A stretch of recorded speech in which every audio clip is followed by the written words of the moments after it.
نحمده ونصلي على رسوله الكريم اما بعد بسم اللہ الرحمن الرحیم السلام علیکم ورحمۃ اللہ وبرکاتہ۔ محترم ناظرین، ماہ رمضان جیسا مقدس اور رحمتوں کی برسات کا مہینہ ہم پر سایہ فگن ہے۔ چلیں اس ماہ مقدس کے بہانے بہت سارے مسلمان اس مہینے میں اپنا قیمتی وقت نکال کر شرعی مسائل کو سرچ کرنے کی کوشش تو کرتے ہیں، جاننے کی کوشش تو کرتے ہیں کہ پاکی اور ناپاکی کے شرعی مسائل کیا کیا ہیں، کن حالتوں میں روزہ رکھنا جائز ہے اور کن حالتوں میں روزہ نہیں رکھا جا سکتا۔ اس سلسلے میں ہم نے آج کی اس ویڈیو میں ماہ رمضان میں پاکی اور ناپاکی کے 4 اہم مسائل کو بیان کیا ہے۔ امید کرتے ہیں کہ یہ ویڈیو آپ کو زندگی میں بہت فائدہ دے گی۔ پہلے ہم پاکی اور ناپاکی اور جنابت سے متعلق ان 4 سوالات کو آپ کے ساتھ شیئر کر دیتے ہیں، پھر ان 4 سوالات کے تفصیل کے ساتھ جوابات آپ کے ساتھ شیئر کریں گے۔ ویڈیو کو آخر تک ضرور دیکھیے گا تاکہ ہر مسئلہ آپ کو اچھے سے سمجھ آ سکے اور بوقت ضرورت آپ کے کام بھی آ سکے۔ پاکی، ناپاکی اور جنابت سے متعلق 4 سوالات کون کون سے ہیں؟ پہلا سوال، ناپاکی کی حالت میں روزہ رکھنا کیسا ہے؟ حالت جنابت میں روزہ رکھنا کیسا ہے؟ دوسرا سوال، اگر کوئی شخص ناپاک ہو جس پر غسل فرض ہو چکا ہو، چاہے وہ احتلام ہونے کی صورت میں ہو یا میاں بیوی کے ہم بستری کرنے سے ہو، اور سحری کا وقت بھی بہت کم بچا ہو، کیا وہ بغیر نہائے سحری کھا کر روزہ رکھ سکتا ہے یا سحری کرنے سے پہلے نہانا ضروری ہے؟ تیسرا سوال، روزہ رکھ کر جھوٹ بولنا، دغا بازی کرنا، سوشل میڈیا پر چیٹنگ کرنا اور گانے سننے سے روزہ باقی رہے گا یا ٹوٹ جائے گا؟ چوتھا سوال، نماز تراویح پڑھے بغیر روزہ رکھنا یہ کیسا ہے؟ ایک شخص نے نماز تراویح نہیں پڑھی، اگر وہ شخص روزہ رکھے گا تو اس کا روزہ ہوگا یا نہیں؟ اس بارے میں شریعت کا کیا حکم ہے؟ محترم ناظرین، اب ہم بات کر لیتے ہیں پہلے سوال کی کہ ناپاکی کی حالت میں روزہ رکھنا کیسا ہے، حالت جنابت میں روزہ رکھنا کیسا ہے۔ نہایت افسوس سے کہنا پڑ رہا ہے کہ غسل فرض ہو جانے کے بعد بھی عورتیں کئی دن، 5 دن، 4 دن، 8 دن انہیں معلوم ہی نہیں ہوتا کہ ہمارے اوپر غسل فرض ہے، ہم نے تو غسل ہی کیا ہی نہیں۔ ناظرین ذرا سوچئے، جس گھر میں ناپاک عورت رہتی ہو وہاں رحمت کے فرشتے آتے ہوں گے، وہاں رزق میں برکت ہوتی ہوگی۔ ناپاک ہاتھوں سے وہ کھانا بنا کر جن بچوں کو کھلاتی ہوں گی، کیا خیال ہے ان بچوں کی آنکھوں میں حیا ہوگی؟ ان بچوں کی آنکھوں میں غیرت ہوگی؟ سوچئے گا ضرور۔ ایک سوال کیا جاتا ہے کہ عموماً ایسا ہوتا ہے کہ شادی شدہ جوڑے رات کو ہم بستری کا عمل کرنے کے بعد حالت جنابت میں ہی سو جاتے ہیں اور صبح اٹھ کر فجر پڑھنے سے پہلے غسل کر کے مسجد جاتے ہیں۔ اگر رمضان کے مہینے میں کوئی مرد اپنی بیوی سے ہم بستری کرے اور بنا غسل کیے ہی سو جائیں یا اٹھیں تو سحری کا وقت ہو، غسل کرنے کا ٹائم نہ ملے، تو حالت جنابت میں سحری کھا کر روزہ رکھا جا سکتا ہے یا نہیں؟ اس حوالے سے شریعت کا کیا حکم ہے، اسی موضوع پر آج کی ویڈیو میں بات کریں گے۔ آپ جنابت میں روزہ رکھ سکتے ہیں مگر اس صورت میں کہ آپ نے رات کو بیوی کے ساتھ ہم بستری کا عمل کیا تو غسل کرنے کا کوئی مناسب انتظام موجود نہیں تھا، یعنی کہ پانی میسر نہیں تھا یا سردی کی وجہ سے پانی بہت ٹھنڈا تھا، اسے گرم کرنے کا کوئی انتظام نہیں تھا۔ آپ غسل کیے بغیر ہی سو سکتے ہیں اور صبح جنابت کی حالت میں ہی روزہ رکھ سکتے ہیں۔ سحری کھانے کے بعد آپ غسل کا بندوبست کر لیں۔ فجر کی نماز سے پہلے پاک صاف ہو کر مسجد جائیں۔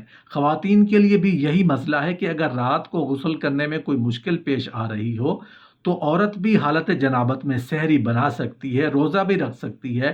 نماز فجر پڑھنے سے پہلے وہ غسل کر کے پاک ہو جائے اور پھر نماز ادا کرے۔ دودھ پلانے والی ماں بھی اپنے بچے کو حالت جنابت میں دودھ پلا سکتی ہے، اس عمل میں بھی کوئی شرعی عذر نہیں ہے۔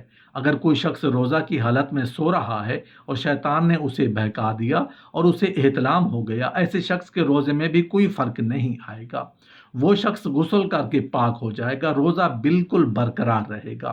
محترم ناظرین، اب ہم بات کر لیتے ہیں دوسرے سوال کی کہ اگر کوئی شخص ناپاک ہو جس پر غسل فرض ہو چکا ہو تو وہ احتلام ہونے کی صورت میں ہو یا میاں بیوی کے ہم بستری کرنے سے ہو اور سحری کا وقت بھی بہت کم بچا ہو، کیا وہ بغیر نہائے سحری کھا کر روزہ رکھ سکتا ہے یا سحری کرنے سے پہلے نہانا ضروری ہے؟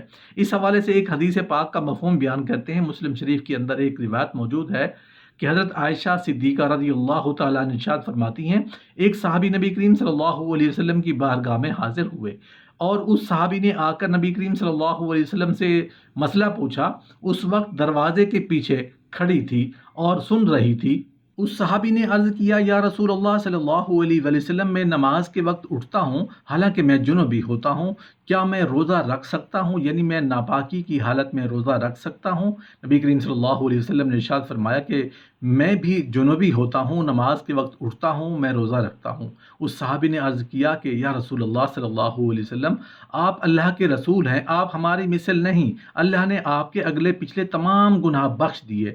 رسول اللہ صلی اللہ علیہ وسلم نے ارشاد فرمایا کہ بخدا میں تم سب سے زیادہ اللہ سے ڈرنے والا ہوں اور ان تمام چیزوں سے تم سب سے زیادہ بچنے والا ہوں جن چیزوں سے بچنے کا حکم ہے۔ اس حدیث پاک سے معلوم ہوا کہ ناپاکی کی حالت میں روزہ رکھنا یہ بالکل جائز ہے، روزہ بھی ہو جائے گا۔ اگر کوئی شخص ہے جس پر غسل فرض ہے، اگر وقت ہے تو سحری سے پہلے غسل کرے، اگر وقت نہیں ہے تو سحری کرے، روزہ رکھے، اس کے بعد غسل کر کے نماز ادا کرے۔ نماز کے لیے غسل ضروری ہے، روزے کے لیے غسل کرنا یہ ضروری نہیں ہے۔ محترم ناظرین، اب ہم بات کر لیتے ہیں تیسرے سوال کی کہ روزہ رکھ کر جھوٹ بولنا، دغا بازی کرنا، سوشل میڈیا پر چیٹنگ کرنا اور گانے سننے سے روزہ باقی رہے گا یا ٹوٹ جائے گا؟ نہایت افسوس کے ساتھ کہنا پڑ رہا ہے کہ بہت سارے روزہ دار ایسے ہیں جو بھوکا اور پیاسا رہنے کے سوا روزے میں سے کچھ بھی حاصل نہیں کر پاتے۔ وہ پورا دن بھوک اور پیاس کاٹتے ہیں، نہ کچھ کھاتے نہ پیتے ہیں، سحری میں کھا لیا پھر افطاری میں کھایا اور پورا دن اپنا کھانا پینا بند کرتے ہیں کہ ہمارا روزہ ہے۔ ان لوگوں کو روزہ میں سوائے بھوک اور پیاس کے کچھ نہیں ملتا۔ وہ کون لوگ ہیں؟ اس حوالے سے دو احادیث پاک آپ کو سناتے ہیں۔ ان احادیث پاک کو سنانے کے بعد مقصد یہ ہے کہ آپ اپنے اندر غور کر کے دیکھیں کہ کہیں ہمارے روزے تو ضائع نہیں ہو رہے۔ روزہ کی کتنی زیادہ فضیلت اور برکت ہے۔ اللہ جل شانہ فرماتے ہیں، روزہ میرے لیے ہے اور اس کا بدلہ، اس کی جزا میں خود ہوں۔ حدیث پاک کا مفہوم ہے کہ رمضان ایک روزہ بعد میں اگر پوری زندگی رکھو تو پورے سال کے روزے رمضان کے ایک روزے کا مقابلہ نہیں کر سکتے۔ رمضان کے روزوں کا اتنا زیادہ اجر و ثواب اور اتنی زیادہ فضیلت ہے، ان روزوں کو بلا کسی شرعی عذر کے بالکل مت چھوڑیں۔ ابن ماجہ میں روایت موجود ہے، حضرت ابو ہریرہ رضی اللہ عنہ کہ رسول اللہ صلی اللہ علیہ وسلم نے فرمایا، بعض روزہ داروں کو روزے سے بھوک کے علاوہ کچھ نہیں ملتا اور بعض قیام کرنے والوں کو قیام سے بیداری کے سوا کچھ نہیں ملتا۔ بخاری کے اندر حدیث موجود ہے کہ رسول اللہ صلی اللہ علیہ وسلم نے ارشاد فرمایا کہ اگر کوئی شخص جھوٹ بولنا اور دغا بازی کرنا روزہ رکھ کر بھی نہ چھوڑے تو اللہ تعالیٰ کو اس کی کوئی ضرورت نہیں کہ وہ اپنا کھانا پینا چھوڑ دے۔ یعنی اللہ جل شانہ کو ایسے روزہ دار کی کوئی پرواہ نہیں، کوئی ضرورت نہیں جو روزہ رکھ کر جھوٹ بولنا نہ چھوڑے، دغا بازی نہ چھوڑے، گناہ کے کام کرنا نہ چھوڑے۔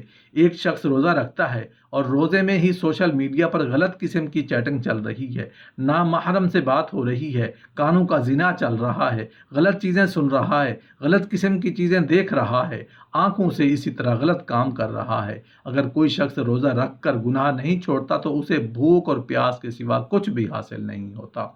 روزے پر جو فضیلت ہے، جو اجر و ثواب ہے، وہ اس شخص کو حاصل نہیں ہوتی۔ اس لیے اپنے روزوں کو بچائیں، روزہ رکھ کر ہر اس گناہ اور ناجائز کام سے بچیں جس سے روزے پر اثر ہو، جس سے روزے کی نورانیت ضائع ہو، روزے پر جو اثر و ثواب ہے وہ ضائع ہو۔ ان تمام چیزوں سے ہمیں بچنا چاہیے۔ یاد رکھیں کہ روزہ رکھ کر ہمیں گناہوں سے بچنا ہے۔ محترم ناظرین، اب ہم بات کر لیتے ہیں چوتھے سوال کی کہ نماز تراویح پڑھے بغیر روزہ رکھنا یہ کیسا ہے؟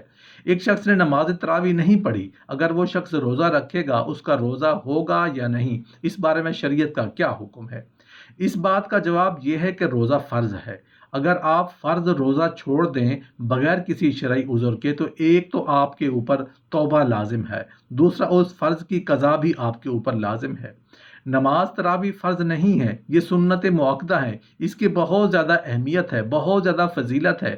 نماز تراویح رمضان کی خاص عبادت ہے۔ حدیث پاک کا مفہوم ہے کہ نبی کریم صلی اللہ علیہ وسلم نے ارشاد فرمایا کہ جس نے ایمان کی بنا پر ثواب کی نیت سے رمضان المبارک کی راتوں میں قیام کیا، وہ اس طرح گناہوں سے پاک ہو جاتا ہے جس طرح وہ اس دن پاک تھا جب اسے اس کی والدہ نے جنم دیا تھا۔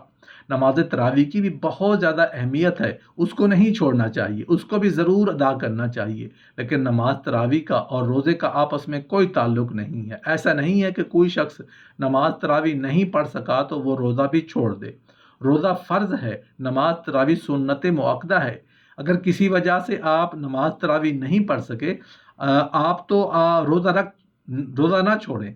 بہت سارے لوگوں کو غلط فہمی ہوتی ہے کہ نماز تراویح رہ گئی ہے تو اگلے دن کا روزہ ہی چھوڑ دیتے ہیں۔ یاد رکھیں، اگر آپ روزہ کی قضا بھی رکھ لیں تو رمضان کے ثواب کو نہیں مل سکتا۔